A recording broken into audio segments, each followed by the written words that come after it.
Assalamualaikum warahmatullahi wabarakatuh. Perkenalkan, nama saya Nur Asafila.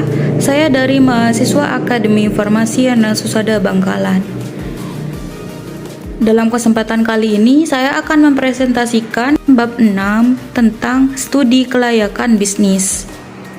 Definisi studi kelayakan bisnis yaitu suatu penelitian mengenai layak tidaknya suatu bisnis untuk dilaksanakan dengan berhasil dan menguntungkan secara kontinu. Studi ini pada dasarnya membahas berbagai konsep dasar yang berkaitan dengan keputusan dan proses pemilihan proyek bisnis agar mampu memberikan manfaat ekonomis dan sosial sepanjang waktu.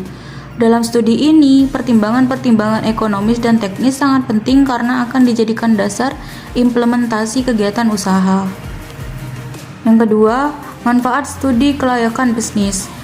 1. Untuk merintis usaha baru, misalnya usaha untuk membuka toko, membangun pabrik, mendirikan perusahaan jasa, dan memupuk.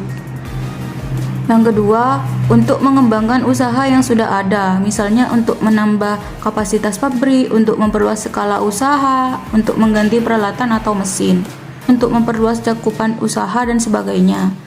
Untuk memilih jenis usaha atau investasi atau proyek yang paling menguntungkan, misalnya pilihan usaha dagang, pilihan usaha barang atau jasa.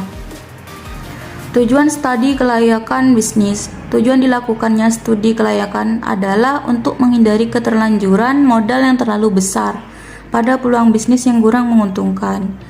Tentu saja, studi kelayakan ini akan memakan biaya, tetapi biaya tersebut relatif kecil bila dibandingkan dengan resiko kegagalan dalam investasi bisnis ini. Pihak-pihak yang berkepentingan dengan studi kelayakan usaha, yaitu pihak wirausaha atau pemilik perusahaan. Studi kelayakan sangat penting dilakukan supaya kegiatan bisnisnya tidak mengalami kegagalan dan dapat memberi keuntungan sepanjang waktu. Yang kedua, pihak investor dan penyumbang dana. Studi kelayakan digunakan sebagai bahan pertimbangan layak tidaknya investasi dilakukan. Yang ketiga, pihak masyarakat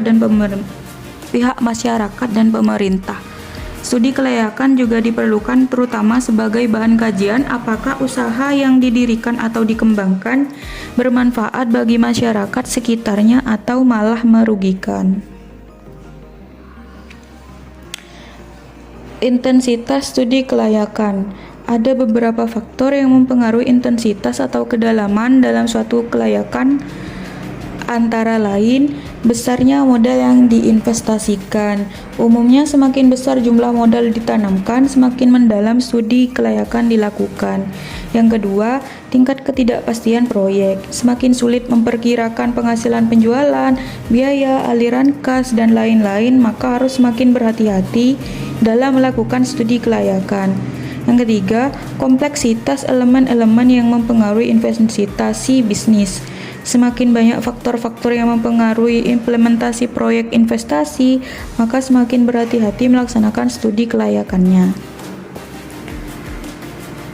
Proses studi kelayakan bisnis.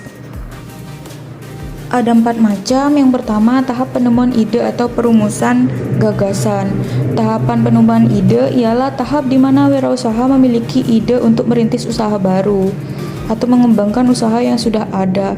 Yang kedua, tahap memformulasikan tujuan. Tahap ini adalah tahap perumusan visi dan misi bisnis. Apa itu visi dan misi bisnis yang hendak diemban? Setelah jenis bisnis tersebut diidentifikasi, apakah visi dan misi bisnis yang akan dikembangkan tersebut benar-benar dapat menjadi kenyataan atau tidak? Semuanya dirumuskan dalam bentuk tujuan. Tahapan analisis yang ketiga. Tahap ini adalah tahap pengajian ide bisnis, apakah ide bisnis tersebut akan dapat mencapai tujuan atau tidak. Yang keempat, tahap keputusan. Langkah yang terakhir adalah tahapan mengambil keputusan, apakah bisnis tersebut layak dilaksanakan atau tidak. Analisis kelayakan bisnis terdiri dari 5 macam, yaitu 1. Analisis aspek pemasaran, yang kedua analisis peluang pasar, yang ketiga analisis aspek produk atau operasi, yang keempat analisis aspek manajemen, yang kelima analisis aspek keuangan. Sekian presentasi yang dapat saya sampaikan, kurang lebihnya mohon maaf. Wassalamualaikum warahmatullahi wabarakatuh.